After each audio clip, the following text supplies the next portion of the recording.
സർഗാത്മകത ഹിംസാത്മകതയെ ചെറുക്കുമെന്ന് ആലങ്കോട് ലീലാകൃഷ്ണൻ പറഞ്ഞു. അബ്ദുൽ സലാം മാട്ടുമ്മലിന്റെ കൂട്ടുകടവ് നോവൽ പ്രകാശനം ചെയ്ത് സംസാരിക്കുകയായിരുന്നു അദ്ദേഹം. സർഗാത്മകത സ്നേഹത്തെയാണ് ഉദ്ഘോഷിക്കുന്നത്. രണ്ടായതിനെ ഒന്നാക്കാനാണ് എഴുത്തുകാർ ശ്രമിക്കേണ്ടത്. മനുഷ്യരെ കൂടുതൽ നല്ല മനുഷ്യരാക്കുക എന്നതാണ് സാഹിത്യത്തിലൂടെ ലക്ഷ്യമിടുന്നതെന്ന് അദ്ദേഹം പറഞ്ഞു.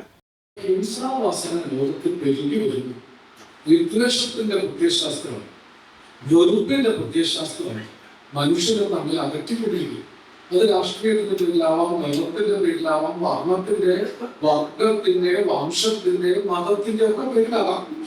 പല കാരണങ്ങൾ കൂടി ഇത്തരം അകൽച്ചകൾ, ഹിംസകൾ, യുദ്ധങ്ങൾ, വെറുപ്പ് ഒക്കെ വ്യാപിക്കുമ്പോൾ സർഗാത്മകത സ്നേഹത്തെയാണ് ഉദ്ഘോഷിക്കുന്നത്. സ്നേഹം, സൗഹാർദ്ദം, മൈത്രി, പാരസ്പര്യം, മാനവികത, ഇങ്ങനെ ചില മൂല്യങ്ങളെയാണ് ലോകത്തെ സാഹിത്യം എല്ലാ കാലത്തും ഉയർത്തിപ്പിടിച്ചിട്ടുള്ളത്. ഇവിടെ അബ്ദുൽ സലാം മാട്ടുമ്മലിന്റെ കൃതി കൂട്ടക്കടവ് അത്തരത്തിലൊരു പുസ്തകമാണ്. അത് പ്രണയത്തെ ശാസ്ത്രീകരിക്കും. പ്രണയം എന്നത് ഈ സ്നേഹത്തിന്റെ മറ്റൊരു വകഭേദമാണ്. ഉള്ളൂർ എസ് പരമേശ്വരന്റെ അതിപ്രശസ്തമായ ഒരു കവിതയിൽ പ്രേമം എന്നാണ് അദ്ദേഹം സ്നേഹത്തെ ഒക്കെ പറഞ്ഞിട്ടുള്ളത്.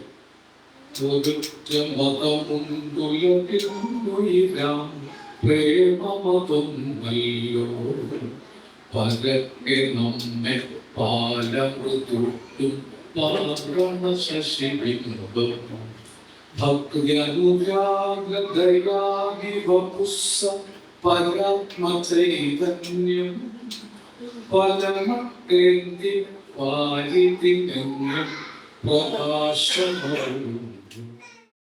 പൊന്നാനി നഗരസഭാ വിദ്യാഭ്യാസ standing committee chairperson Saudamini teacher പുസ്തകം സ്വീകരിച്ചു. വാർഡ് കൗൺസിലർ യു മുനീബ് അധ്യക്ഷത വഹിച്ചു. ഷൗക്കത്ത് അലി ഖാൻ പുസ്തക പരിചയം നടത്തി. ഷാജി ഹനീഫ്, ശ്രീകല ജെനിൻ, പത്മജ എന്നിവർ സംസാരിച്ചു. താജ് ബക്കർ സ്വാഗതവും ലൈബ്രറിയൻ സുജിന നന്ദിയും പറഞ്ഞു. അബ്ദുൽ സലാമിന്റെ രണ്ടാമത്തെ പുസ്തകമാണിത്.